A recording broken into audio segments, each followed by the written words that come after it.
Well, thanks everyone for coming again. Second one of these we've done this summer. A little bit different this time. A few things to announce, a few stuff that Hayden wants to talk about. But we're going to try and do a similar kind of thing as we did to last time. So there'll be an opportunity to ask Hayden some questions, to ask the new signings that you can see are in the room, but mysteriously hidden away until they're announced.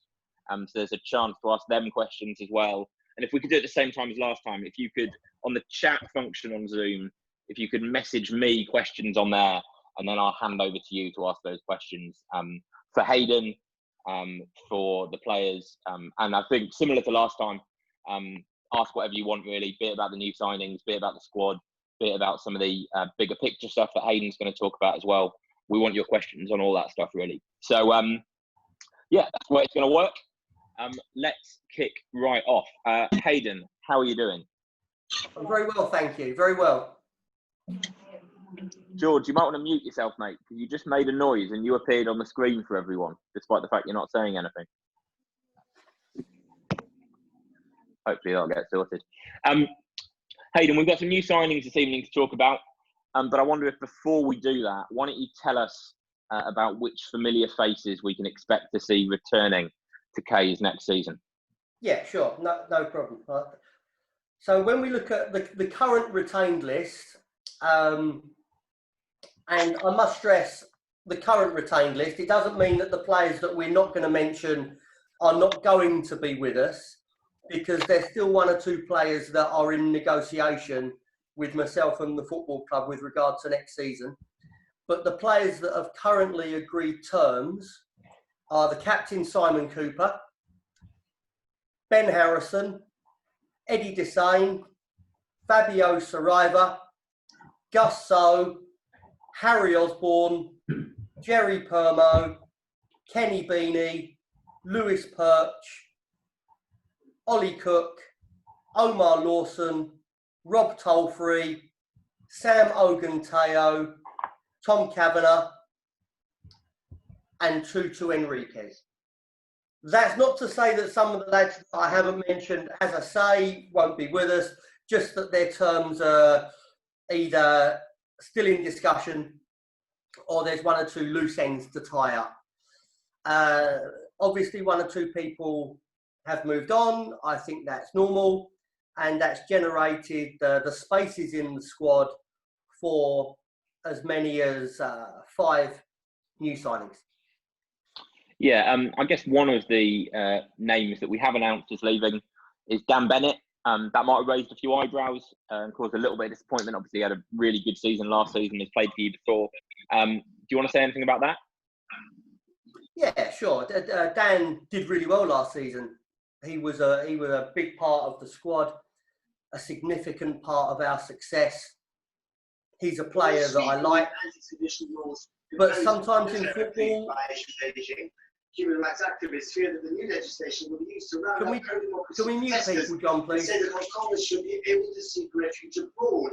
But China has condemned what foreign meddling in Hong Kong's affairs. Our foreign affairs correspondent, John Miller. Well, I can't see that user. Could you just mute yourself, please? John, what's the name of that person? Okay, we're right. I think it's sorted now. Okay. Yeah, as I was saying, Dan Bennett was good last season. His goals were important to us. He was a big player in the team. He has a good history with the club. Dan didn't want to leave. I didn't want Dan to leave. But football is football, and sometimes you can't agree terms. Dan was offered a deal to stay at the club. The deal reflected his value to the team, and for his own reasons, he chose not to accept the deal. We couldn't give him what he wanted, and so we have to move on. I don't think that we should speak ill of Dan Bennett. Dan Bennett is a good lad. He's been good for Kingstonian, but it's football. This is a part of football. There's natural wastage, if that's the right term. There's one or two casualties. But I can tell you that I think the squad will be considerably stronger this season than what it was last season. So let's get on to some of those new arrivals.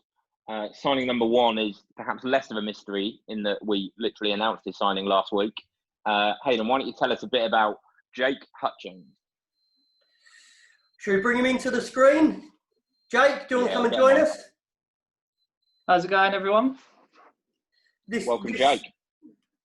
This is Jake. Jake is a player that I wanted to bring to Kingstonian when I first arrived. Unfortunately, we couldn't quite get the right deal for the club and for the player. And let's not forget that if we roll the clock back 12 months, it was a little bit more difficult in Jake's area, because when I was talking to Jake, Dean Inman was still a contracted player at the club, as was Sean Cloesi. And so bringing in defenders, we had to be a little bit more mindful of the spend. But Jake is a player that I really like. He's got the attributes as a man that I want to bring to the dressing room in his leadership qualities. He has great experience.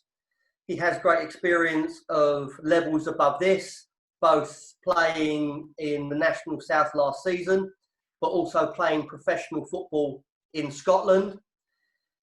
He's a centre half that is very good with the ball, can play in a 2, can play in a 3. And it was no surprise to me when he went to captain Braintree last season. And at the time that Jake was at Braintree, they were very successful in the first 15 games of the season. And I know he was a big part of that. So he's going to be a very big signing for us. Sometimes as the manager, you have to look at a number of things and a number of dynamics. And Jake will allow us to tactically be much more flexible with our strategies next season. And the biggest compliment I can give him is that it wasn't an area that needed obvious improvement. I think we had the 3rd or 4th best defensive record in the league.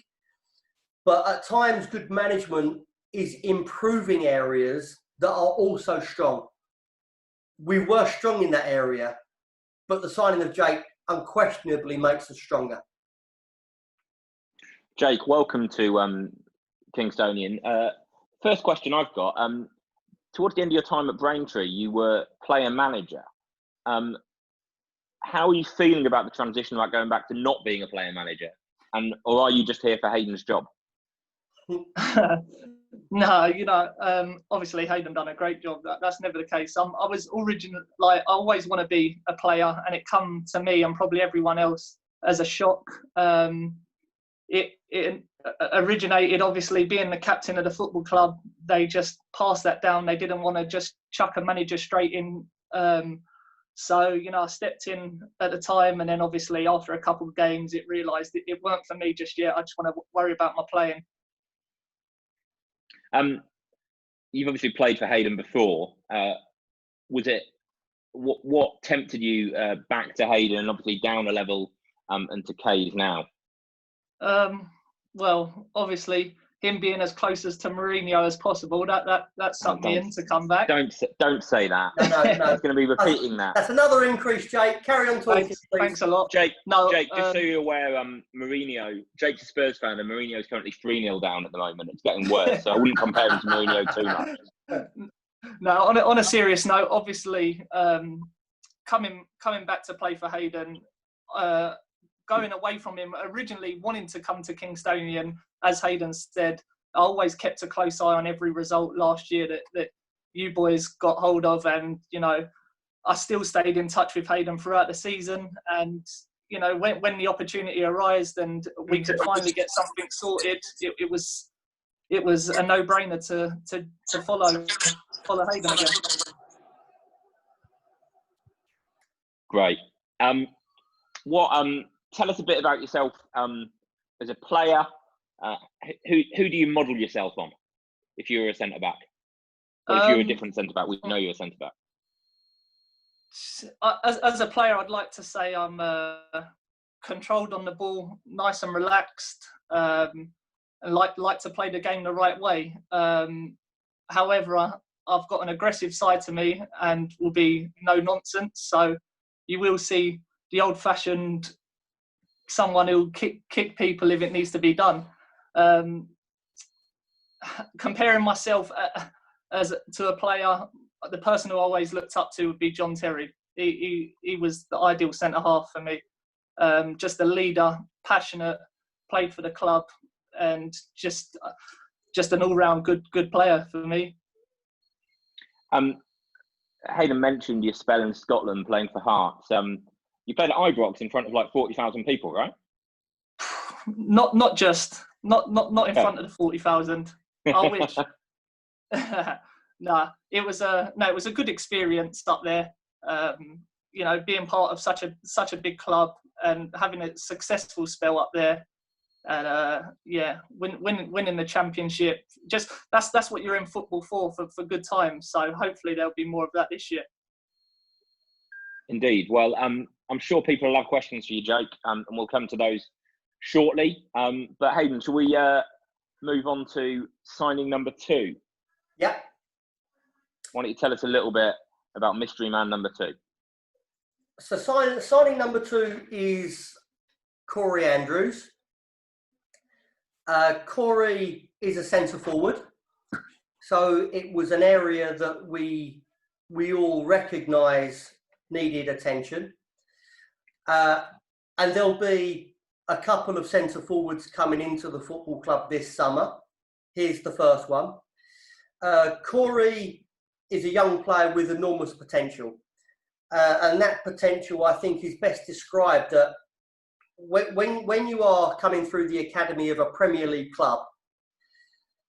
You normally start with a 1-year deal. This guy at 17 years old got a 3-year deal with Crystal Palace in the Premier League. At the end of his 3 years, the deal wasn't renewed. That's not unusual in fairness to Corey. And also, it's not unusual that it's taken him a little bit of time to recover from that, to get his head round things. He's taken a bit of a knock. He went to Whiteleaf last season and did very well. My attraction to Corey, he's got all of the actual natural attributes that we need to help us score goals. Not only is he very quick, he's strong, he's got the ability to create a picture for the midfield players, but there's also someone there that knows how good he is and knows that his career went a little bit off track. So with Corey, there's a big motivation to come and do really well for Kingstonian. And it's that motivation that really made my mind up that we should bring him to the club. Corey, is his camera unmuted? I can't see, but Corey, welcome to Kingstonian. Everyone. Not everyone, I don't want this to be disparaging, but this is, of course, your second spell at Kingstonian after about a 14-minute cameo as one of Lee Dynan's 946 signings in his time at Case. Corey, what was it that brought you back to Case this summer? I know a few of the players that are here, and I've spoken to them, and they told me about the way that they play and the manager, and it sounds like it's probably the best that you'll get at a non-league level. So I just want to get back to where I was, and I think this is the best platform that I can have to go forward. And the ambitions for this club, what they're looking forward to this season is, I think it will suit me best. How's what's it been like going from like that Premier League academy? You were on a kind of like really hot prospect list in the Guardian kind of 5 or so years ago. How's that transition been into non-league, and how do you keep that passion for football still going? I think it's heartbreaking when you have everything at your feet and it gets taken away from you. And I think I've now learnt my lesson, and I know where I've gone wrong, and I now know where I need to improve to get back to where I was. And what have been some of the highlights of your time playing football? When I got offered my pro contract, I got offered it when I was 15 and I signed it when I was 17. That was probably my highlight. And playing under 23s football from 17 years old, that's been another highlight. So yeah, and when Alan Pardew took over at Palace, I trained with the first team quite a lot. and Okay. he gave me a chance and trusted me. So that's Who were some of the best players? If you think about training with Palace, who were the players who most stood out? Within the first team?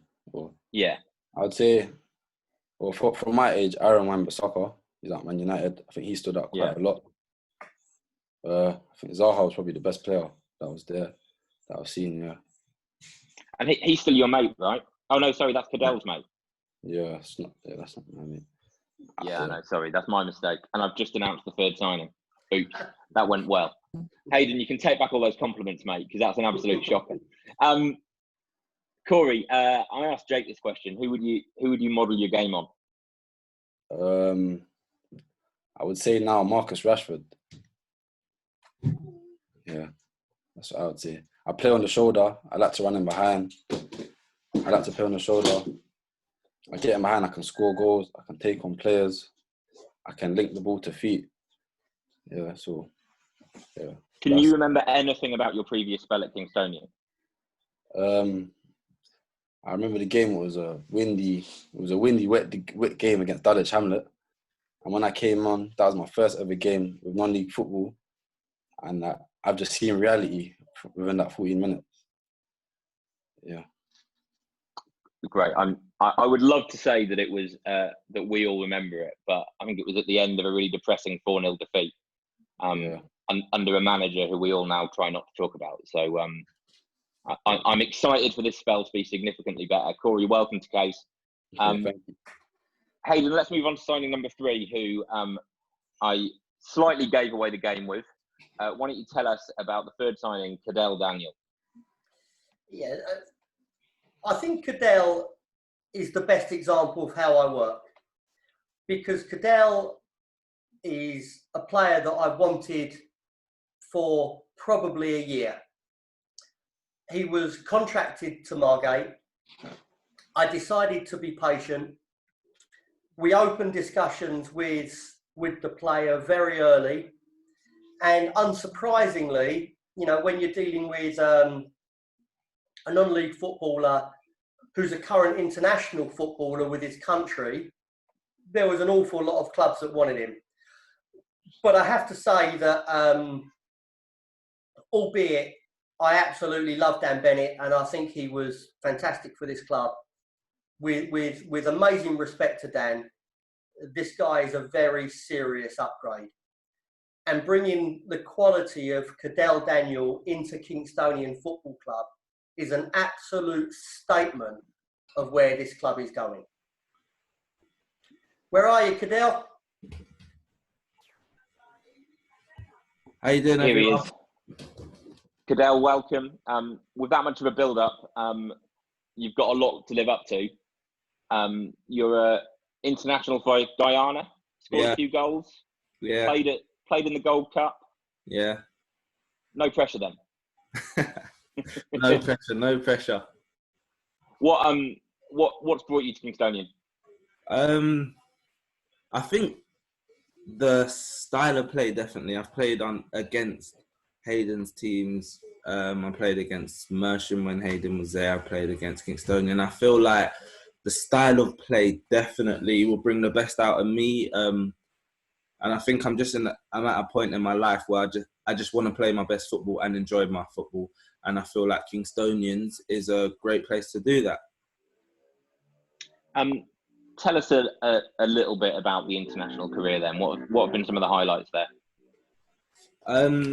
So I started about 5 years ago when it was quite small. Guyana, probably not many people know about the country, but it's in the South America, and it's a small country, but they started a project where they was looking for overseas professional players. And at the time, I just left Crystal Palace and I was at Charlton and I was on the books there. And we were just playing against the local islands and whatnot, but we got more and more professional players from England. Top players. And we ended up qualifying for the Gold Cup last year. In the opening game we played USA. It was held in USA. The opening game we played USA. So yeah, that was amazing. Sold out Stadium. Then the next game we played Panama, and then Trinidad. So that's really the highlight of my international career. We played Jamaica about 6 months ago, just before the lockdown. There were some brilliant players for Jamaica. Bobby Reed that plays for Fulham, and all these professional footballers playing at the top level. So to be able to play against them, that was a highlight as well. So yeah. Guyana's quite similar to Margate, I guess, right? Bit hotter. Tell us a bit about your game. What can we expect? I'm here to entertain and score goals. Okay, they sound like two good things. Yeah, simple. Great. We'll hear some more from these guys. So please send me in your questions for them, and then anything that you want to ask Jake, Corey, or Cadell, we will. I'm sure they will give a great answer to. So if you send them to me in the chat, and then we can hand over to you. Hayden, just before we do that, a couple of questions back at you.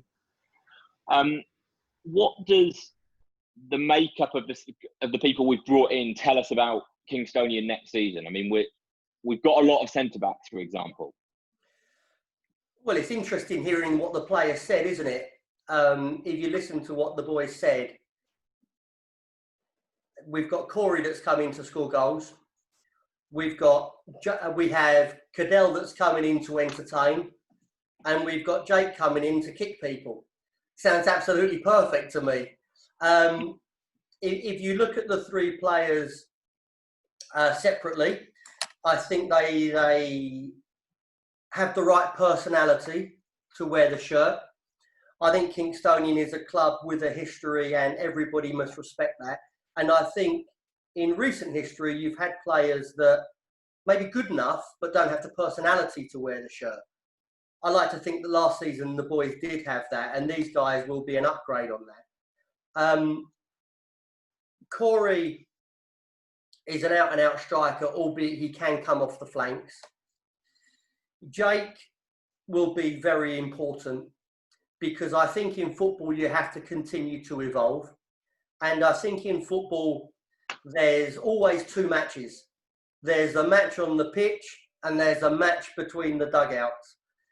And when people speak of my teams, they always speak of how to counteract a 4-2-3-1 with one player playing very wide and another wide player coming into pockets. I think that the signings of these guys, and I'll speak more of it shortly, I'm sure you're asked, there'll be 3 more signings on the way. What the squad will allow us is they will give us a great flexibility. So we can expect Kingstonian, when the time is right, to line up in 4-2-3-1. But be prepared for Kingstonian to line up as a 3-5-2, and indeed as a 3-6-1, where the midfield will act as a diamond and there'll be 2 wing-backs playing. So you're going to see in the next stage of the team evolving a fluidity in the shape. I sort of alluded to this, I think, in one of the interviews that I did with you, Jay. Teams will set up against us and they will set up thinking that they see us and we play 4-2-3-1. However, that 4-2-3-1 will develop into a 3-5-2 and will also develop into a 3-4-3, because you have absolutely the right personnel to really tactically ask people questions. So that will be my challenge, and that will be the players' challenge, but it's a challenge that we'll be absolutely ready for. I look forward to getting that question wrong, the formation wrong, in every post-match interview I do this season. Then. So thanks for that. You mentioned these other signings that are going to come in, and I know that we hope to have a couple more of them here with us tonight. Can you clarify kind of, I realise you can't go into the specifics and say too much, but maybe a little bit about the kind of players we could expect from those signings, and maybe a bit of an indication as to maybe why they can't be announced yet, even if we can't go into specifics? Yeah, sure. And I think it's important to clear this up because I was made aware Sunday night, Monday, that the supporters were a little disappointed of the nature of the previous press releases. I think when we speak during the meeting, as the meeting goes on, everybody will understand just how important this meeting is. This is the fun bit, but there's a really important side to our future that we'll speak about a bit later. But the truth is that we could be sitting here announcing 3 more players. The reason that we're not is quite simply 2 of those players have signed. They were due to sign on Thursday. There was a delay. It moved over to Saturday. But in signing the players, we had to agree a confidentiality agreement with their current club because those players are currently involved in the National League playoffs. And their club felt that if it was public knowledge that they were coming to Kingstonian, because 2 of the players are at the same club, then it might slightly derail their ambitions for the season. So these are people that I know really well. These are people that I think we did the right thing. We want to share the good news with everybody, but I think we have to respect that the 2 players involved and the club involved also have a job to do within the next couple of weeks. So we reluctantly agreed to delay announcing those players. A 3rd player is a National League player who's currently under furlough with his National League club. And if the deal is done, it's just a case of dotting the I's and crossing the T's. His furlough will end at the end of this month.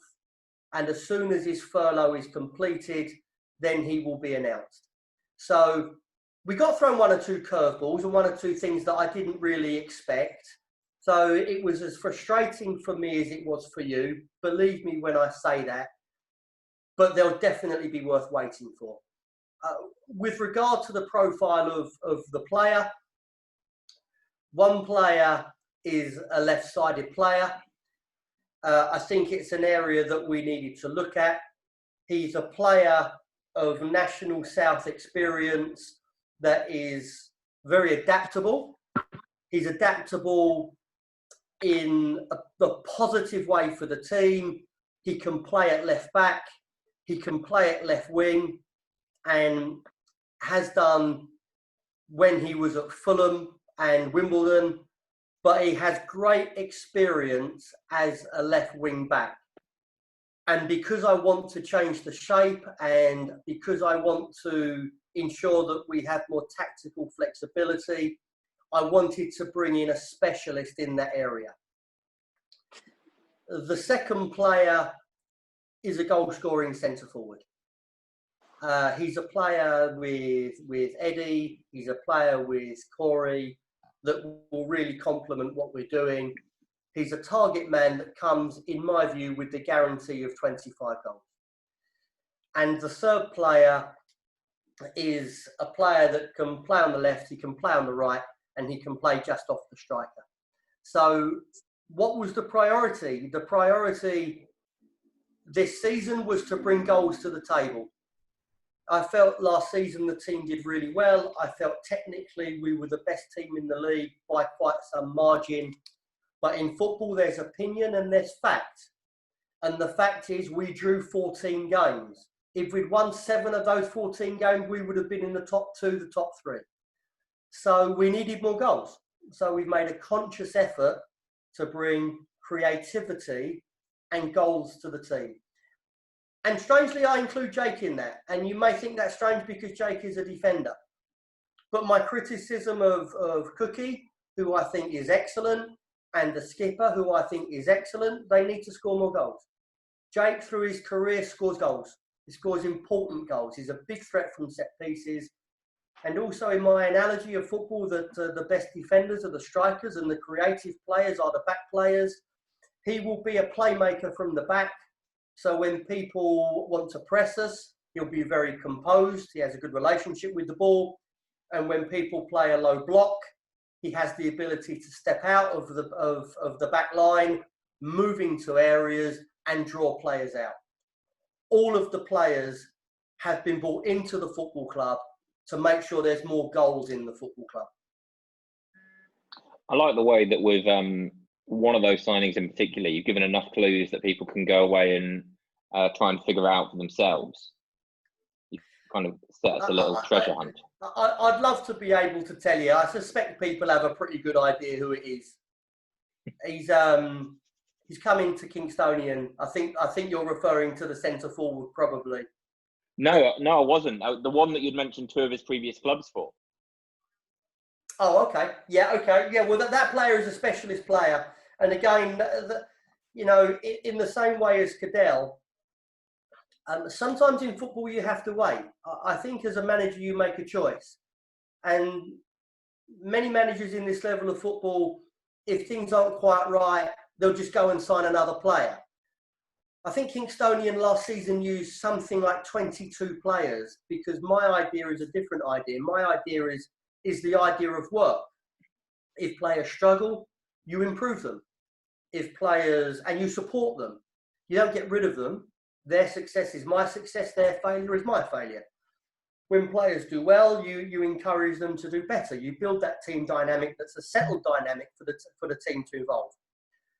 It's much better, and what we will see the benefit from is we will see the benefit of bringing the right players to the club, because these players have been specifically handpicked by me, not only because they have the quality technically and the attributes physically to do well for the club.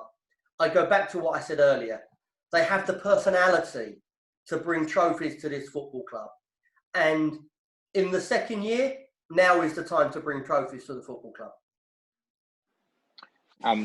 Hayden, there's plenty more that I want to ask you, and I'm sure as people continue to send in questions on the chat, we'll get to some more stuff, maybe specifically around pre-season and some of that stuff as we go on. But we want to give the players, Cadell, Jake and Corey, the chance to go if they want to. So I'll finish with them just by asking each of them what their hopes are for the coming season and their time at Kingstonian, both personally and for the team as a whole. So so Jake, why don't you kick us off with those? What are your aims for both yourself and the team this season?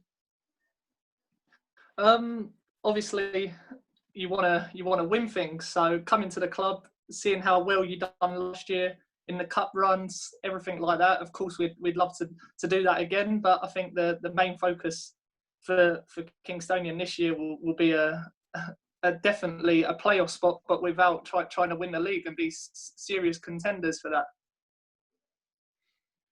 Great. Corey? I just want to score as much goals as possible and important goals for the team. And I think the team is very capable of winning the league.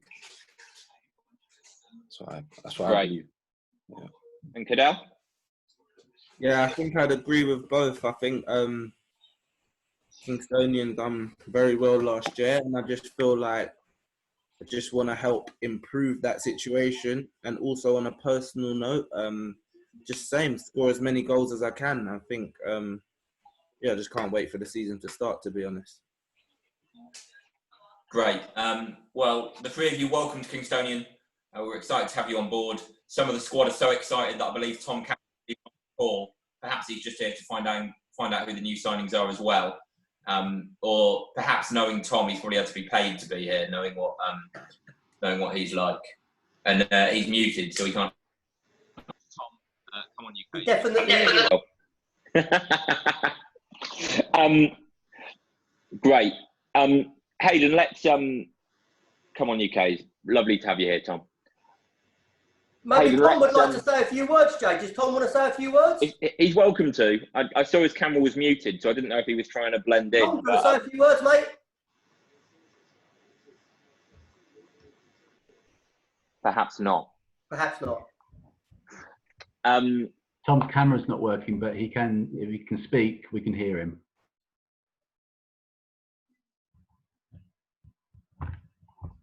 No, he's just here to listen. That's fine. Yeah. This is the quietest I've ever heard Tom Kavanagh, I've got to tell you. Make the most of it while you can, Hayden. Yeah, absolutely. Hayden, how are you preparing for the season with the ambiguity about when it's going to start, all that kind of stuff? Are you moving towards a more concrete idea of what that's going to look like? It's been really difficult. There's no question of that. It's been very difficult, but I give amazing credit to the players because we decided to attack this as a group. And what I mean by that is, obviously, our last game was Cheshunt, and after the Cheshunt game, I think we were due to play Margate the following Saturday. That game was cancelled, and obviously then the league was made null and void. So we haven't been together since the middle of March, probably the start to the middle of March. But everybody recognises just how important this season is, and so collectively the team decided that we would meet once a week on a Friday morning and then a Friday evening to have Zoom training sessions. So the players, and that was off their own back. I want to stress that was voluntary. That was something they wanted to do. In fact, in creating that unbreakable spirit, which we have and which we're going to need again, I didn't even take the Zoom sessions. The players didn't take the Zoom sessions. The players themselves took the Zoom sessions rather than myself and Toots, and it worked really well. So we worked on that for the month. We've given ourselves a month off. We're now waiting for government guidelines to see when we can come back into pre-season. I know some clubs are back already in small numbers. It's a little early, I think, to do that. However, I'm hoping by Saturday, in speaking to one or two friends in high places, shall we say, I'm hoping by Saturday that there will be an announcement of when the league season will start. And I'm told the league season will start between the 12th of September and the first Saturday in October. So as soon as we know that, and hopefully from the 4th, 5th of July, there'll be more restrictions lifted, we'll be able to come back into pre-season and really start preparing. Can you give us any indication of what kind of games pre-season might have in store?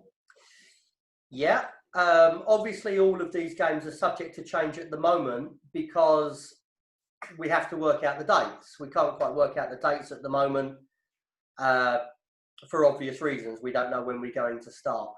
But what we're looking at playing Woking, Sutton United, Dorking Wanderers, Crystal Palace, Dulwich Hamlet, and Tonbridge Angels. There'll be one or two games before that which will play teams from a lower level. I've promised to visit Cobham. They've made amazing progress with their pitch, so I've promised to visit Cobham. Ashford have asked us to play us. And one or two others which we will look at closely because we want to help people as well. So the early games will help us because it will be based around working on the new shape and the tactical strategies. And then you'll see the more competitive games which Dulwich and Palace and the likes of Tonbridge, Woking and Sutton will bring. Great. I think there's a nice mix of things to be excited about there. So, yeah, look forward to those details when we have them. Hayden, obviously, your video was put out on Saturday. And I think, as you alluded to earlier, maybe people were expecting signing news that we've now had. Some people have been talking about a ground announcement, which I think, as you said, that wouldn't be your thing to announce. But one of the things you have said since is that actually what you do want to talk about tonight is more important than any other player signing that we could be talking about here. Why don't you tell us a little bit about what that means? Yeah, sure. So just to clarify, so I'm obviously keen to have the questions from the supporters and they can ask me anything. Would you like me to do this first before we go on to that, Jay?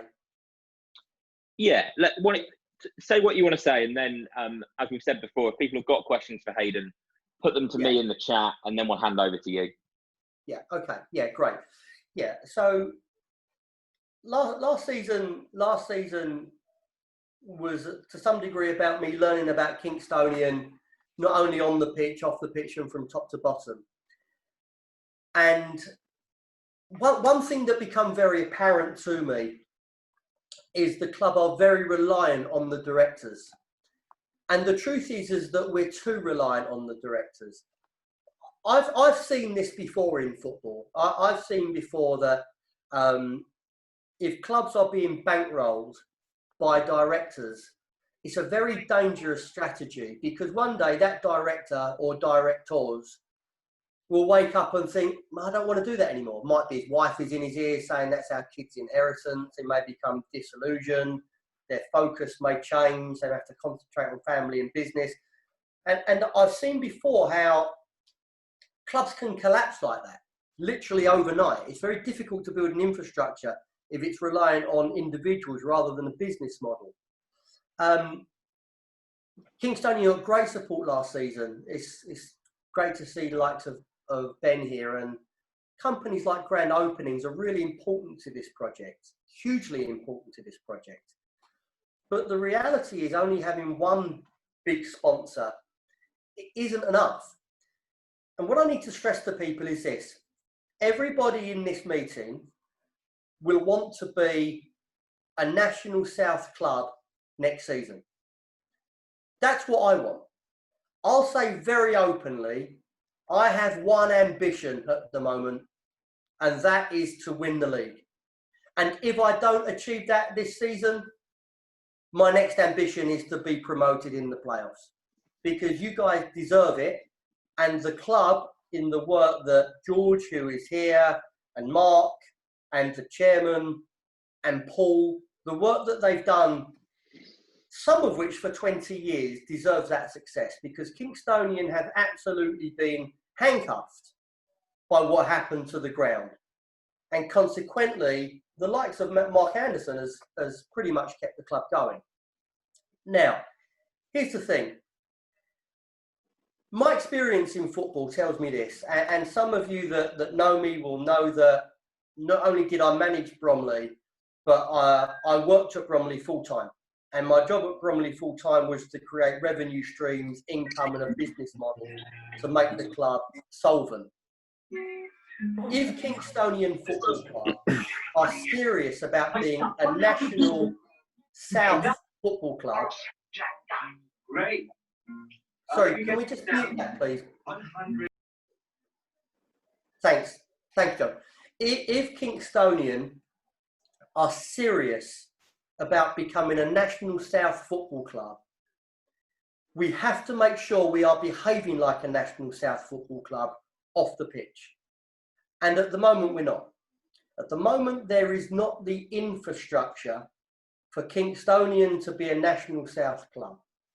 And I can tell you, when I speak of infrastructure, we probably need £100,000 to £150,000 by next season to have that infrastructure. So don't be concerned with those figures. Don't be worried about those figures, because I think there's great things ahead for this club. And I can tell you the ambition in the boardroom absolutely matches the ambition on the pitch. Next, I foresee an excellent season for Kingstonian on and off the pitch. And I think what everybody wants, not that I'm a part of it, I think are probably a lot closer than what people think. But we need to create a commercial business model to make this club a 7-day-a-week business. So in a nutshell, if we want to be a National South club, the ambitions to be in the National South have to start today. They have to start now. And they have to start with a commercial infrastructure that can take us forward. So there's a big job ahead for the board of directors. I am willing to help, albeit it will be George's, obviously, remit. I've got the job with the team. But I want everybody to play their part. Now, I'm not suggesting that everybody suddenly puts their hand in their pockets. I know everybody's businesses are going through a tough time at the moment. But I want you to look at it like this. Many clubs at the moment are going for a Just Giving initiative. Now, I know these football clubs, and if you look at these Just Giving initiatives, you would think that the club is on the brink of financial ruin. The truth is that the club are using these Just Giving initiatives to finance their playing budgets for next season, which I'm not going to name anybody, but it is solely dishonest in my view. We could have done that because we're no different from any other club. The club has lost a lot of revenue. We know Mark's company puts a lot into the club financially. He hasn't had a coach on the road since the first week in March. We know Paul Hayward, his businesses up and down the country are hugely supportive, and his businesses have obviously taken a hit. Now, Mark's company and Paul's company are going to continue to support the club next season. And the really excellent news is I'll say publicly that my playing budget will be the same as last season because of their support and George's support and the chairman's support. And believe me, that's pretty amazing and gives us a really big platform to carry on the work of last season. I want everybody to help Kingstonian become less insular and become the biggest noise in the area, the hub of the community. We've got to take Kingstonian to Kingstonian. So next week, there's going to be various commercial initiatives that are going to be launched. And I would like you all to really look at it closely and see just how much you can help. It may not be your company that can help. It may be people, your bosses, other companies that you know that will be able to help. But there's all sorts of levels, from adverts in the programme to sponsoring Kingstonian television to inexpensive things to obviously more lucrative things. But everything is giving something back. The Bognor have raised £20,000 in a Just Giving scheme. Their supporters aren't getting anything back. I'm looking at other clubs. I'm looking at Worthing that have raised over £40,000 in their Just Giving scheme. Their supporters aren't getting anything back. God bless them. Crinking Casuals have raised £12,500 in their Just Giving scheme and not getting anything back. I'd like to launch schemes such as the 12th Man scheme that is a revitalised budget scheme, but it offers a lot more for you guys. So, for example, the people that support the 12th Man scheme next season, every single person that supports the 12th Man scheme will be invited into the training ground in pre-season to meet me, meet the players, bring your family, bring your friends for autographs, pictures, etc., etc. Everybody in that 12th Man scheme will then join the team in a pre-season lunch where we'll take over a local restaurant. Everybody will be invited to join us, no matter what the contribution is. And then looking forward, everybody that donates a minimum of £5 a week to that scheme, which I know many people do now and was really appreciated last season, everybody will go into a monthly raffle. The winner will spend an evening in a restaurant with myself and 2 or 3 players of their choice. The second prize will be invited onto the team coach for the away games of their choice with guests. The third prize will have signed match balls, and there's all sorts of things like that will help us give something back to you guys in helping us realise our ambition. And believe me, that ambition and these initiatives that we're going to offer is what's going to help Kingstonian have a long-term future. It's the first day of this business becoming sustainable, this business becoming self-sufficient. I can't think of anything worse in football than being promoted into the National League and then not being able to compete. the club can compete. It can compete now. It can compete with Paul. It can compete with Mark. It can compete with George. It can compete with the chairman. The infrastructure is so close to being perfect. But last time Kingstonian had amazing success was around 20 years ago. And I don't think I'm being unfair to say that period, as good as what it was, almost sent the club bust. We've got to learn from that.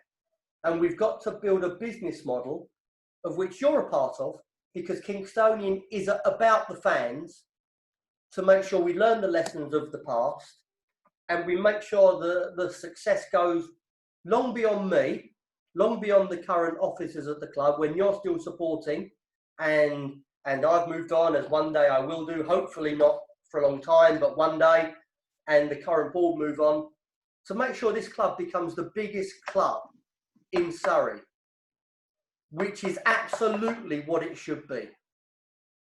And that is my ultimate goal. I want to walk out of this football club in the National League, in our own stadium, with a 7-day-a-week business model that allows us always to bring the best players to Kingstonian Football Club. And I've never been at a club where it is more achievable than what it is here. You mentioned kind of announcements and more detail on that next week. What kind of detail can we expect for people that are wondering about how to be involved?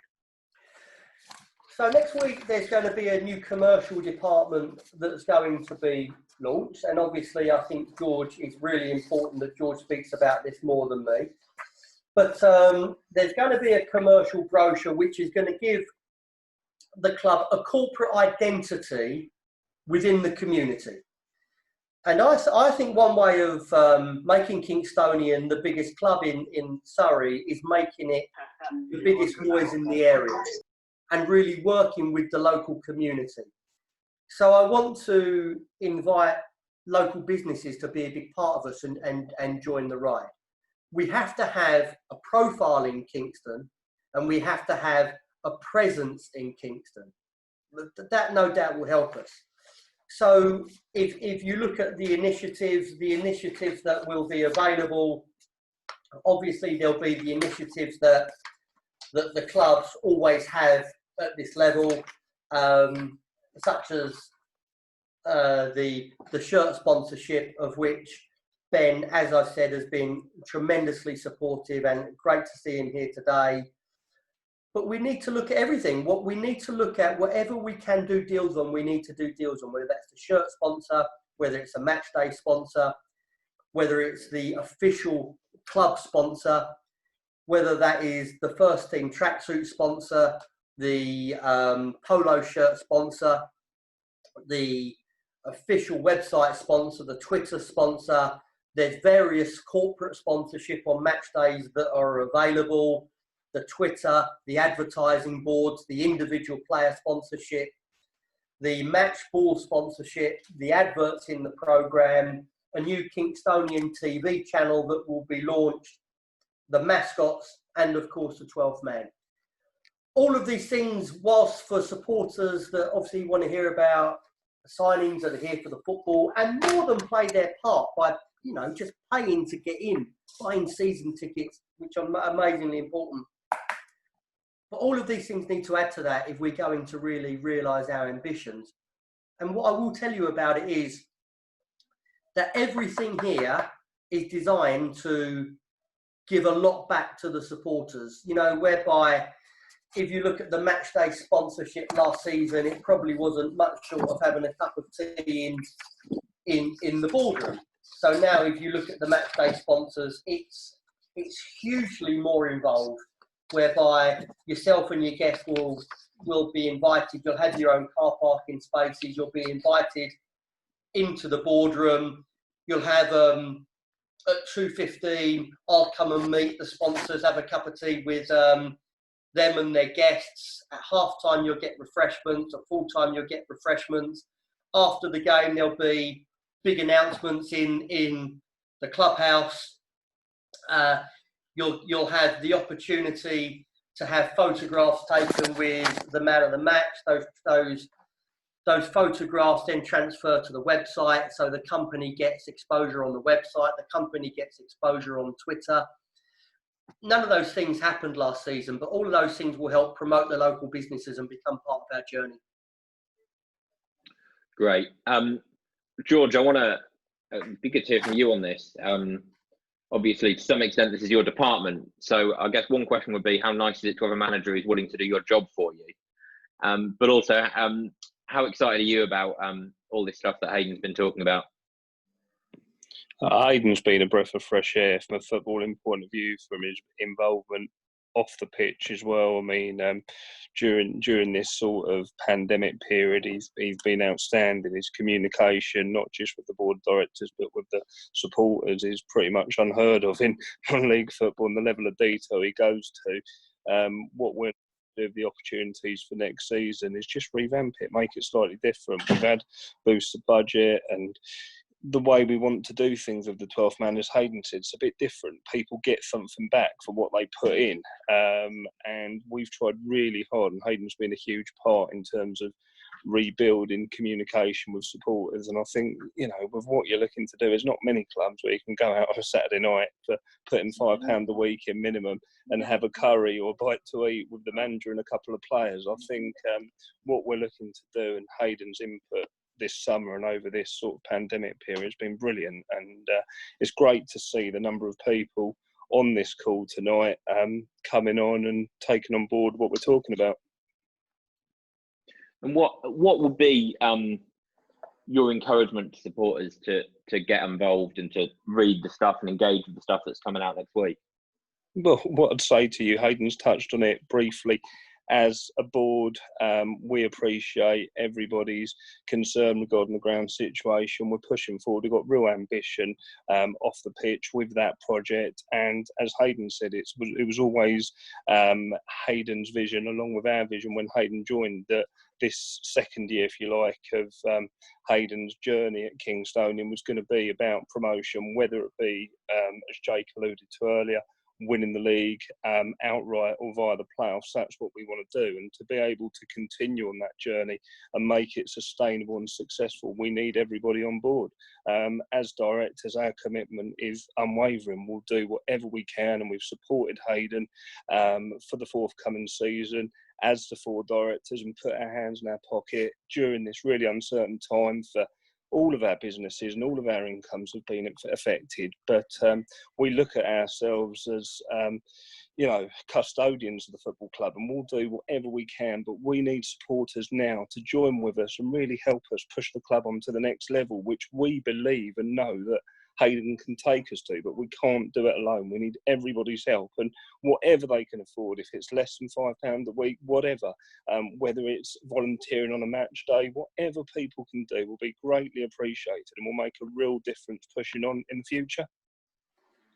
I guess one of the things around sustainability, around infrastructure, is the future of where we play is having our own space. You've alluded to it a little bit there, and I realise there's not too much you can say. Obviously, Mark said a little bit on Taymor's Weaving In and Out podcast as well. But what can you tell us at the moment, George, and how excited should fans be about what that future could look like? Yeah, I mean, you know, as Mark alluded to earlier, we appreciate how important it is for supporters for us to have our own ground, and we're working towards that tirelessly. And for that ground to be in the borough of Kingston, we're under no illusions. That's where we have to be. We have had a number of positive meetings, but obviously with the current pandemic situation, things haven't been as we wanted them to be. But we are working as a board of directors pretty much all the time at the minute to make sure that, you know, after this forthcoming season, that we will be moving into a ground of our own facility of some description within the borough. Hopefully, that's all I can say for people at the moment. So there, it felt like there was some news there that you think that potentially it could be next summer that a move would take place. We'd like it to be. Obviously, that's what we're working towards. With the delay that the pandemic's caused, and if we get a second spike and anything like that, then obviously we can't guarantee that. But our vision is for that to be the case, yes. That's hugely exciting, and I think all of us would want to continue to extend our thanks to you and the rest of the board for what you're doing around budgets, but also the rest of the work, and excited about what the next few years might hold for the club.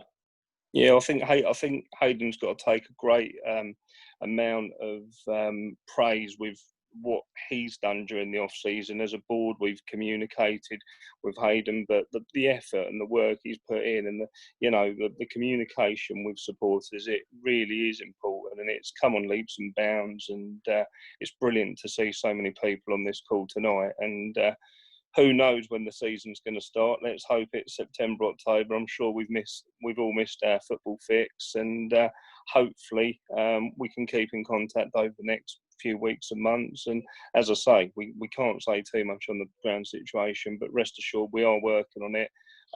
And as and when there is news, I know people were expecting Hayden's announcement Saturday at 3 o'clock to be about the ground, but as great as he is, I know he likes to be likened to Mourinho. As and when there is ground news, I promise you, via the official channels, through yourself and the media team, Jamie, we will make an announcement as and when we can. And when that is announcement ready, you absolutely won't be letting Hayden make that announcement, right? The board will have your faces all over that. You won't let him near it. I'm sure. I'm sure, as you say, we'll make an announcement, and it will be a board announcement. You'll probably have Mark Anderson and myself on camera. All right. Yeah, George, thanks. And hopefully we'll see you soon when the season comes back. Thanks, mate, because you and Tamor and you guys behind the scenes in the media team, I think what you've done with the various podcasts and updates and taking time out of your own busy lives during this unprecedented time really is appreciated. Well, to be honest, I've got nothing better to do. I can't leave the house, so it's very little work. Hayden, coming back to you, how excited are you for the future of this football club? Hugely excited. I think we're going to enter a golden era, and I think people know that I don't say things lightly. I asked for time. I said it would take time, and it did. We didn't kick in August as quickly as what we would have all liked to have done. Even though there were many positives, the results were a little bit hit and miss for certainly the first few weeks. But this is a journey that we've all been on together, and we'll continue together. And as George says, that's why we wanted to have this meeting and share the information. It's brilliant to see so many people here. What do we want next season? I want to win the league. I can't tell you that we're going to win the league. I can tell you that the ambition of the dressing room is to win the league.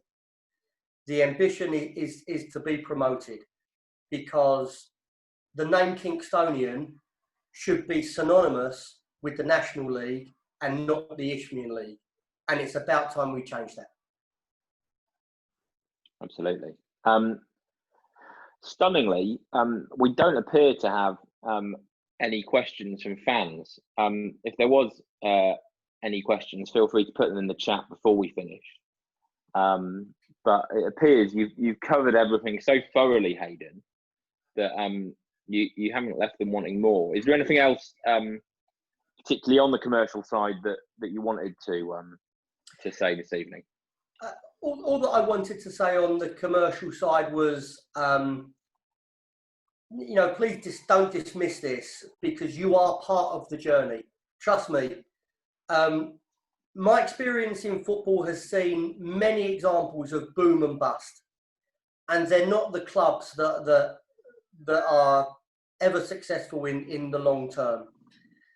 If we are serious about becoming head-to-head challengers with clubs like Sutton United and clubs like Woking, which we should be, not in cup competitions, but in a league campaign, there is a really important process to get there. We can't have a really great season, and then suddenly you hear one or two directors maybe aren't going to support the club any further, and then it's a boom and bust. You go up, you go down, you go up, you go down. You've all seen that before. That's not the idea here. The idea is for longevity. You know, the previous club that I managed, I was the manager there for 7.5 years, and in that little club, I'm proud of what my team and the players achieved in that 7.5 years of constantly moving forward. We can do that here on a much bigger scale. However you can help, believe me, it will be a help to come on the journey. All I would say now is, honestly, ask any questions that you have. It's really great to see that the likes of Cadell and Jake and Corey and are still here, and Tom has joined us. So, don't only ask 5 questions at me. If you want to ask questions to those lads, then we'd be really pleased to share everything that we can with you. Do we know when kind of like season ticket details for the forthcoming season will be out, or is that a bit dependent on knowing how long the season's going to be and so on? I guess you're the wrong person to ask, right? George? Jamie. George? Hi. Can you hear me, mate? I can, yeah. No, just on that note, on season tickets, we've had a brief sort of board discussion as and when we get some guidance from the league with regards to the dates and stuff and the length of a season and everything else. As soon as we get any kind of official inkling, that is something that we as a board of directors will act upon straight away and announce the season ticket prices and all the information with regards to that kind of stuff. Great. And for people who might have joined us late, I presume that we'll be putting out news about Cadell and Corey and other squad news. We'll also be making this video available because it's been filmed. So if you've missed any, you'll be able to catch up on anything you've missed. Any other questions out there from anyone? To be honest, at this stage, it feels risky, but I'd say feel free to unmute yourself and ask a question. Yeah, do that. Unmute and.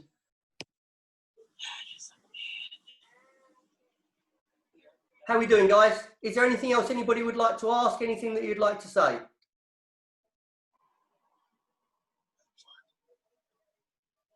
I'm not sure we're unmuted, are we? Give it a sec, guys. Maybe John's doing it.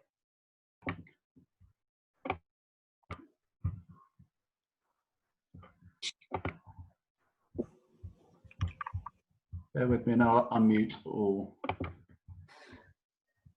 Ollie, Man City are 1-0 up. De Bruyne Everyone can unmute themselves now. Hello. You got a question, Sam, or were you just saying hello? Just saying hi. Hi, Sam. Hello, Sam. Hello. Ali's always got a question. Look, he's got his flag waving Kingstonian. Here we go.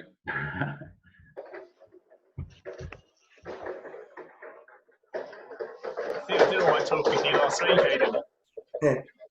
Well, not many Qs in the Q&As. No, can I ask something, George and Hayden? Can I ask? You talked about a sponsorship of games and the 12th man, the new 12th man contributions. Is this all going to come out in a brochure or something easy to read, like a PDF, so we can get involved? I've got it. Absolutely. Got it. Got PDFs on the way, and we'll be getting those out early next week. Obviously, I've got your email address from previous dealings, and I'll ping you over a PDF if that's all right. Okay, mate. Yeah. How you doing? You okay? We're all right. Yeah. Family work? Yeah, I've started up my own company as well, so my wife will probably sponsor a game, and I'll sponsor a game. So that's it. Thank you, Ian. Appreciate that. Top man. I think all of the information will be on the website. and I think there's going to be 2 brochures. There's going to be a 12-man brochure, which will be a supporters club initiative, which the supporters club have kindly supported us on, and there's going to be a commercial brochure, which is more of a corporate brochure, but an electronic version of both of those is available on the website. And if you would like to contact George, then obviously he can send out the brochure in printed form or over email to you should you wish. Thank you. Hayden, hello. I've got a question for you, mate. Oh, yeah, go for it. So you mentioned how last season we managed to have a really tightly knit squad. We didn't use many players. We got to know the players got to know one another. It was a great feeling after the previous manager used like 70 players in one season. So looking forward to the season ahead and all the uncertainty around it. So it might start a lot later. We may have lots of cup competitions. We may not. Are you expecting more pressures on the squad of players? And are you going to have to factor in a bigger squad at this stage? What's your plans there? Do you know? I think what will be really key next season is the rest and recovery. So let's take this scenario that there's a big feeling that the league season will start on the 12th of September. It's not confirmed because it can't be confirmed until the government guidelines allow that confirmation. But there is definitely that ambition, and there is a definite ambition that second spike, providing there's not a second spike, a wave, then the latest will be the first Saturday in October. So that, if you take that into consideration, we may lose 6 or 7 weeks of the season. So what there will be is there'll be many more midweek games. With regard to the Alan Turvey Trophy, the League Cup, the club received a document from the league 10 days ago asking if we would like to compete in the League Cup if it was voluntary. My answer to that was, providing the season didn't start beyond the first Saturday in October, yes, we would compete. We will compete in that cup because it does serve a purpose. It serves a purpose for developing players. It serves a purpose for players that need minutes. And it serves a purpose for allowing us to tactically prepare for future games. And by the way, it's a trophy. And it's a trophy we can win. And so we'll want to try and win it. The attraction of the Alan Turvey Trophy next season will be, it's been considered that up to the semi-final, all of the games will be regional. So you won't have a situation where you beat Merstham in the first round and then you have to go to Morden and Tiptree on a Tuesday night. All of the games will be regional up to the semi-final, which again, providing we don't come across too much of a fixture backlog, I can see the value in that competition.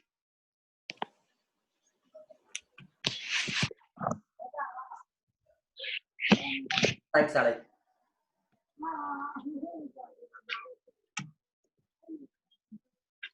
Anyone else?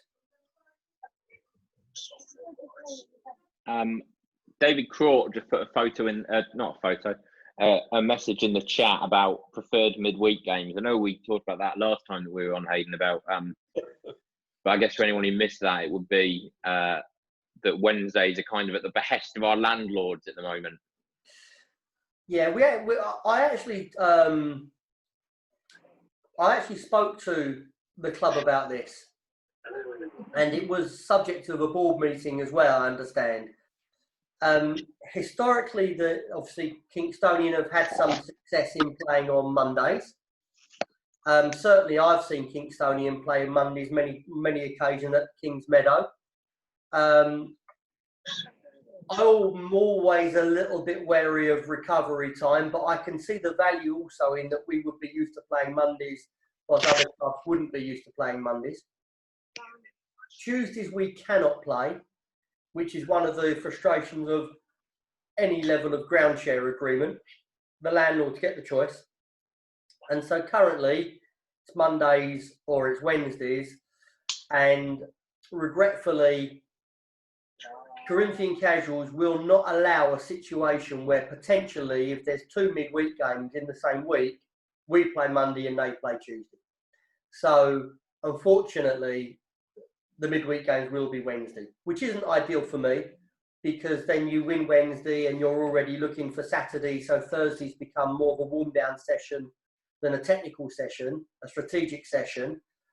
But it's one of the evils of ground sharing agreement. Let's hope, as George says, that we only have one more year of such frustrations.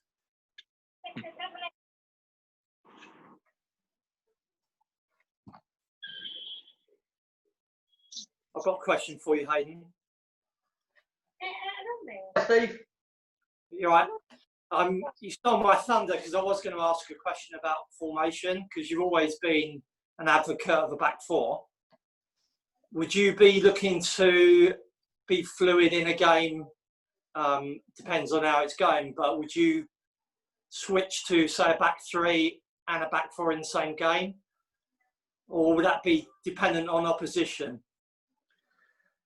I think that to some degree the model has to depend on the team, but on this occasion we've managed to create a squad that can do both, which is always absolutely ideal.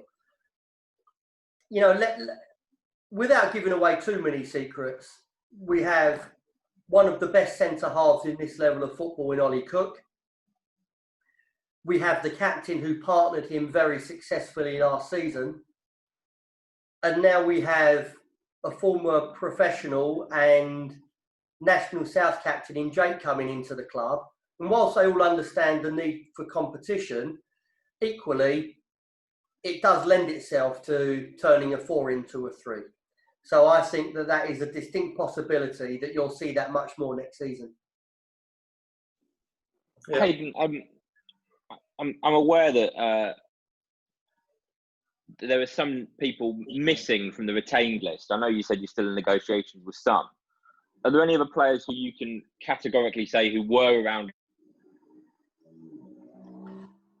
Well, we've announced Callum, obviously. Sorry, Jay, I didn't catch the end of the question. I apologise. Yeah, is there anyone else apart from the Dans, Bennett and Thompson and Callum Davis that you can say for certain won't be around next season? No, I don't think so. Okay. I think there's 1 or 2 players where discussions are ongoing. Agreements haven't been quite reached. We're dotting the I's, crossing the T's, tying up a few loose ends, a few anonymies which you have to work out. So I wouldn't rule anything in or anything out at this stage. What I can tell you is that I think we've got a superb squad already, and any additions, and we already know because there's going to be 3 more coming in, any more additions will really help us. It's natural players come and go. It's natural that you don't always agree personal terms with every player. Every club in the country, whether that's Premier League down to whatever league, that happens. I would have 1 or 2 you would have liked to have kept, but I think that the replacements are going to be pretty formidable. Butler's just put a question in the chat about kits. I don't know if Butler, you want to ask that yourself? Just wondering if the kit's going to be manufactured by Kappa next season. I know there's a thing that they're sponsoring the league and stuff, so just wondering if anyone's got the answer to that. They're pretty tight Kappa shirts, is my worry. Yeah, I won't be buying one if it is. I just thought I'd ask. Also, big up Kevin Eagle. Always shout out Eagle. Always shout out Eagle. But yeah, kits next season. Kappa, do we know? Can we announce that? George, do you know? You're muted. As far as I'm aware, I think the deal around the league sponsorship with Kappa is more aimed at benchwear than it is teams having to be tied to Kappa in terms of the manufacturer. Okay, do we know who our kit manufacturer is? Is it No. Kappa? Oh, we don't know. Not at present, we don't know, no. All right, just thought I'd ask. Just a follow-up on that one. There will be a new home and away kit next season. That I can tell you for certain. It won't be last season's kit. There'll be a new home and away kit. And I have been speaking to Mark, really deals with this side of it, to be fair. And so I think there is a possibility that in moving to Kappa, the whole thing could easily go to Kappa. But I just think it will just be dependent on the best value for money and really what people want. Fair dues. Thank you, Hayden. I know Ali's going to have something to say about the kit. Go on, Ali. I love a good. You got me started. I think George. I think they do bench it, but also they do discounts for clubs. That's usually the way they do their deals. But yeah, the Kappa ones are tight. But question I had, just throwing it out to all of you, is the away kit. I'm not a big fan of this blue and yellow combination. I know a lot of people agree because it reminds us of a certain club up the road who kind of sold our ground. So is there any chance that we could avoid having blue and yellow on the same shirts together? We have discussed it at board level and we're hoping to change the colour scheme of the away kit next season. Thank you. You're welcome. Can we have hoops, please? That will be our intention, David. Thank you. Red and white ones. Preferably, yeah. There you go. The new players now know exactly what's important to us now.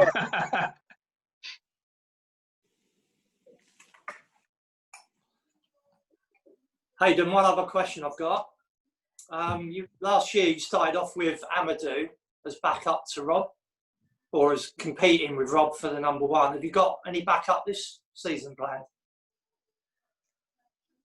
We won't be carrying a second goalkeeper as such, but what we have next season is that I have agreements with Premier League club that should we need players on loan at short notice, that they will send us those players. So rather than carry an extra goalkeeper and put an extra goalkeeper on the wage bill, if Rob will be the number one goalkeeper next season, he'll work in training with a couple of the younger lads as he did this season. But in the event of an injury or, dare I say, a loss of form, there's always will be an option to bring in a loan signing in that area. And with regard to loans, I think one of the questions Ali asked is the strength of the squad and the size of the squad. I mean, that, of course, is completely dependent on budgets. We can't afford to have 26, 27 in the squad next season. However, I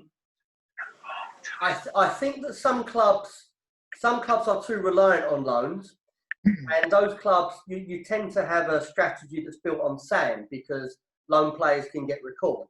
The way that I would use loan players next season, if need be, is if there is a big fixture backlog, if there's one or two injuries, if there's players that need rest, there'll be loan players coming in from Premier League clubs that can help us. Okay, thanks. You're welcome.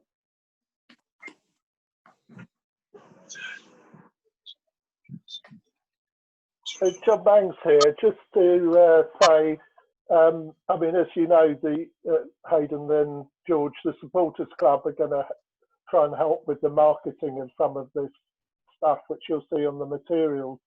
But what I wanted to also mention was, I mean, we're going to carry on stuff with Kingston Young Carers and Kingstonian Mind United, and with the supporters club and yourself trying to strengthen links with the youth team, because if we can get our own ground, it could really make the club a hub, and we could then start to bring in some of those community organisations and our our youth team into the home of the club, so that it all feels like more one community, one club, and I think that would be a useful part of what you're describing of us being a central hub in the community.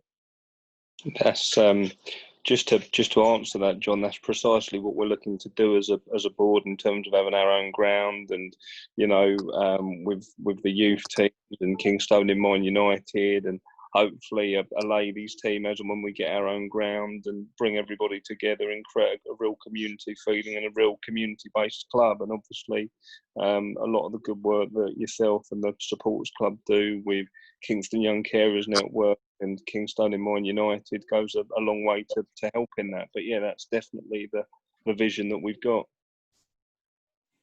Worth mentioning youth teams as well. We saw that photo online a few weeks ago of Reece James and his sister Lauren, who plays for Man United women's team, both in Kingstonian youth shirts at level. So we just need to unearth the next few of those, right? Sam Oganteo, I presume, is the next one that we can expect to see going up at that level. Yeah, I mean, I think that's a fantastic story with regards to Reece James and his sister. But it's interesting with Sam, and that's more Hayden's department. But he's got a great future ahead of him. But I think we've got to be mindful that I think he's 16, 17, Hayden, if I'm right in saying that. Yeah, that's right. And he's got a real bright future ahead of him, and we're delighted to have him and Lewis Perch, who did fantastically well for Stephen, the under-18s last year, and when he was part of the match day squad away at Macclesfield. So you want the chicken rice? What? What, did you give Eddie all that rice? I only thought we was having our each. Can we mute that, please? Hayden will not come around to tea. I agree with him on that, because if the girl came in and did the same thing. Jake's put EastEnders on. The youth team, Sam and Lewis and some of the other boys, hopefully be a big part of the way we want to move forward. I know Hayden was very supportive of the under-18s last year, and we went and watched a few games as a board as well. So hopefully we'll see a bit more of Sam and Lewis moving forward. Hayden, Ollie Underwood keeps asking in the chat about squad numbers. Have you any plans to have squad numbers next season? I know it's now allowed at our level. You can tell from my tone that I'm really against it. It's lucky you didn't have squad numbers a couple of years ago. Good God. Listen, squad numbers would be good, but I think in this level of football you have to be a little bit more pragmatic. And if I start giving Jamie 30 shirts to wash every week, then I think he's going to have a heart attack. No, sadly there won't be squad numbers next season, but there'll be the traditional 1 to 11, and whoever upsets me can wear 12 to 17.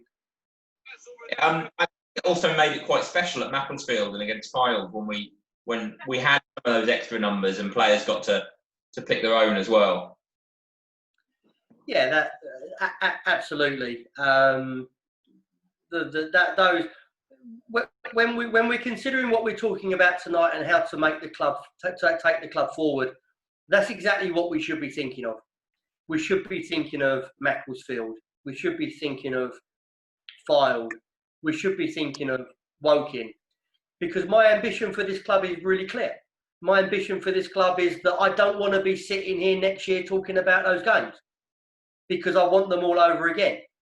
I don't want to be sitting here talking about Douse's promotion and Jeff Chappell and this club was the biggest club in 2000. They're gone.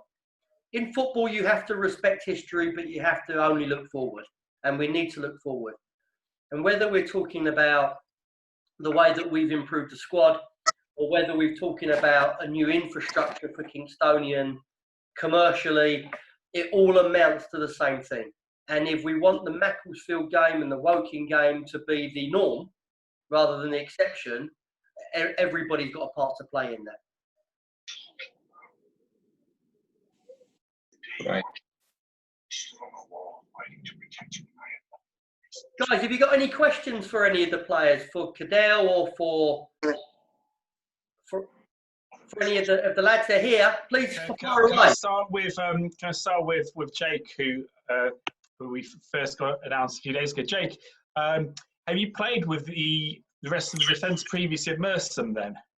Yeah, so most of the back four that was there last year, I had a good relationship with. So I played with Ollie, Coops, Ben Harrison, Fabio. So yeah, the majority of everyone that was at Merstham and come over to Kingstonian, I've got a good relationship with. And back to you, and I guess Hayden, maybe, like, in terms of kind of the balance of the players. So starting again at the back, is there a particular side you prefer to play on? If it's a three, and where along that line would you usually go? I'm quite flexible like that. Predominantly right-footed, but when I was at Merstham, I played on the left-hand side the majority of the time. So yeah, anywhere across. If it was a back three, I'd play anywhere, and if it was on a two, I'd play the left or the right. So it's quite flexible. I think, Ali, on that, I'll answer that in a little bit more detail, because I know that Jake can do either, but I really want the centre halves to be the creative players next season. And I want Jake to play on a right side of a back three, where he will have absolute licence to not only support the wing back, but to really step into midfield. I think that he will be very, very, very good at that.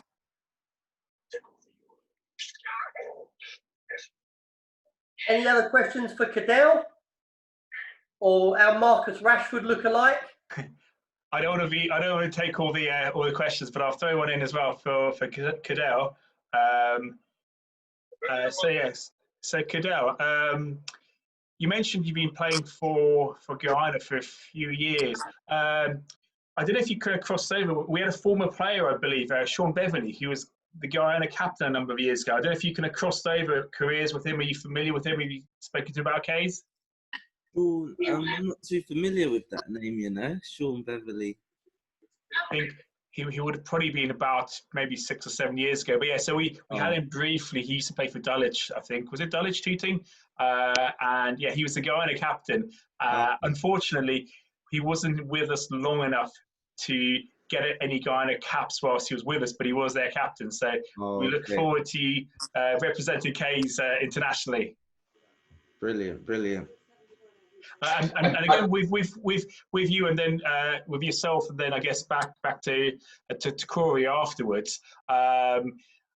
Just kind of try and picture where players might kind of fit in. So which foot do you predominantly use, or which side you usually play, to cutting in, middle? What kind of areas do you normally operate in up front? So I'm a left-footed player, and I think I can fit into any of the three behind the striker or any attack. I'm quite flexible with where I can play along the line or through the middle.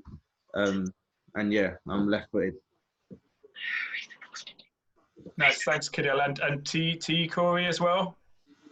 Are you more central, or what's your kind of areas there? You mentioned playing off the shoulder. I like playing central most, but because I'm a very fast player, I can play on the right and on the left. I played behind the striker a few times last season, but my role was like running in behind from a number 10 position, and I can play that position quite well as well. Yeah. Nice, thanks, guys. So, Ali, I know how fanatical and how supportive the Kingstonian fans are. So I'm fully expecting to see a Kingstonian flag at an international game with Guyana next season. There's every chance. You heard that, Cadell. You heard him. I kid you not. I nearly went to watch the aforementioned Beverley once. It wouldn't be Ali that would turn up though. Ali couldn't even be bothered to go to Gibraltar, so he's not going to travel far to go and watch K's. I should add actually, not to blow one's own trumpet, but I have seen a Kingstonian player playing international football for New Zealand. Scott Smith played against Scotland away about 15 years ago. Ali, just to butt in there, because you know your stuff, we also had a former guy on a playing, Chris Nurse. Chris Nurse, oh, nice. Oh yeah, I know Nursey quite well, to be honest. He was a captain for quite a long time. But the 5 years that I've been there, he's been the captain. It's only recently retired from that about a year ago or two. Yeah, both him and his brother had good careers. His brother John played in the Football League, had a decent career as well. Yeah. Was his brother a youth player with us before moving on? I don't know, he might have been. Yeah, I think before he went to Sutton, I think he was. I think they both came through the youth team. And then quickly back to the others. Are you because we spoke to Jake about it, to Cadell and Corey. Do you know any of the current players? Yeah, Harry Osborne, I was with him for 2 years at Charlton, so about 4 years ago. Gus, I was with him, I done my scholarship and my pro with him at Crystal Palace. Yeah, and that's about it.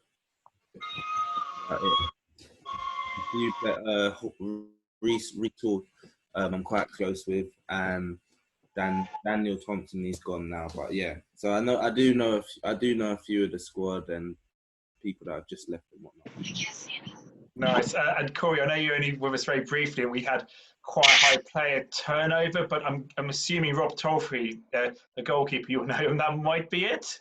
Yeah, I played with Andre Coker at Crystal Palace as well. I've done a scholar and a pro there. I know Eddie Desane, and I know Gus as well. Yeah, I knew them all from my time at Crystal Palace. Good stuff. Yeah. Any more, guys? Any questions for myself or the boys?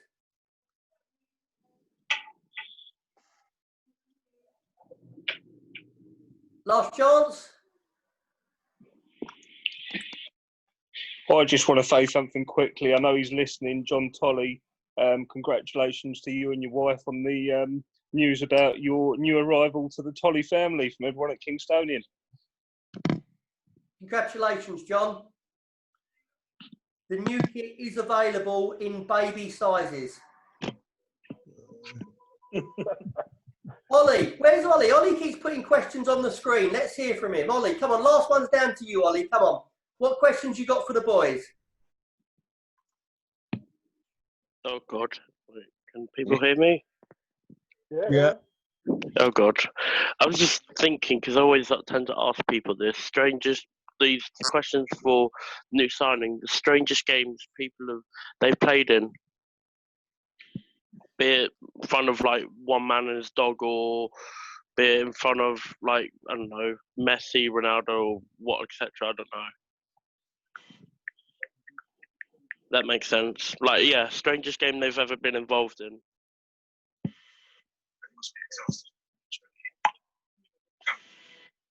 Jake, do you want to start? Trying to think off the top of my head, nothing's coming up. Bit stuck there. Well, Jake told you guys earlier. Was it not strange being player manager? Okay. So you went from captain to player manager, right? Yeah, that was quite strange. Obviously, just being good friends with all the boys in the dressing room, and then trying to go into training and take the training session on a Thursday night and kind of have that, definitive factor on picking the side and things like that was quite odd. Although I did give Hayden a call for a bit of help along the way as well. So it was a helping hand, yeah. But no, that is definitely the strangest thing I've done, and one that I was happy to get out of sooner rather than later.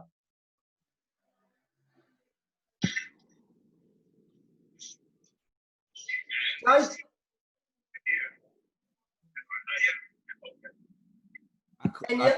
can't really think of a strange game, to be totally honest. Yeah, I can't. Nothing springs to mind. I'm sorry. Rash?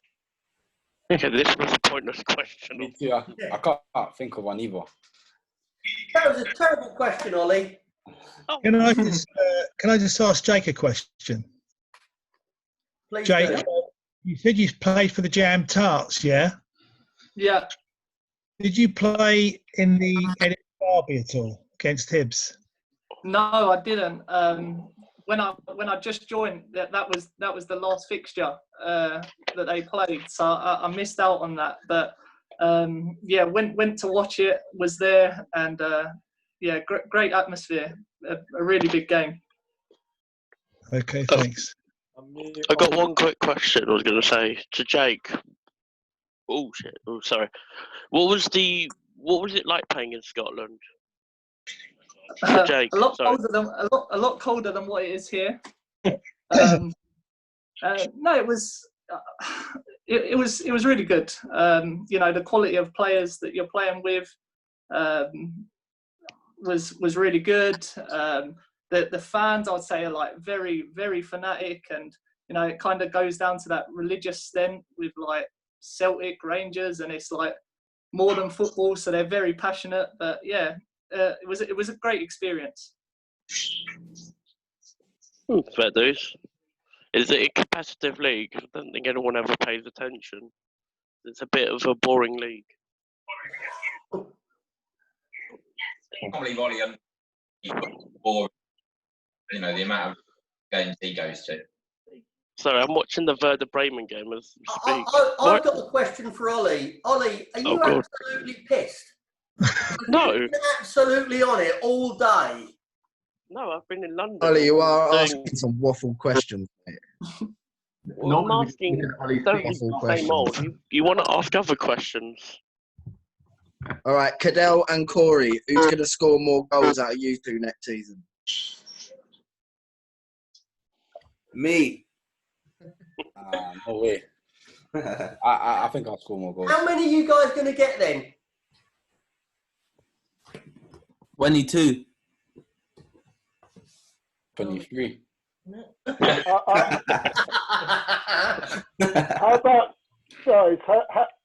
How about making it 25 each and it's a draw? Wait, sorry? Make it 25 each and it's a draw. No one wins if it's a draw. I'll take that as well. No, don't do that, John, because Cadell gets a goal bonus triggered at 25. So let's keep it at 23 if you don't mind. I'm quite happy with that.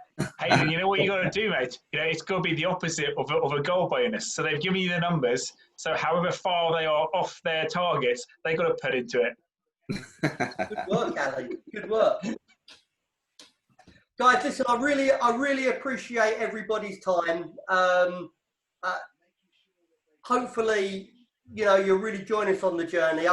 One thing I learned about Kingstonian, more than any other club that I've managed, whether that's Coshorton, whether that's Bromley, whether that's Merstham, this club is about the supporters.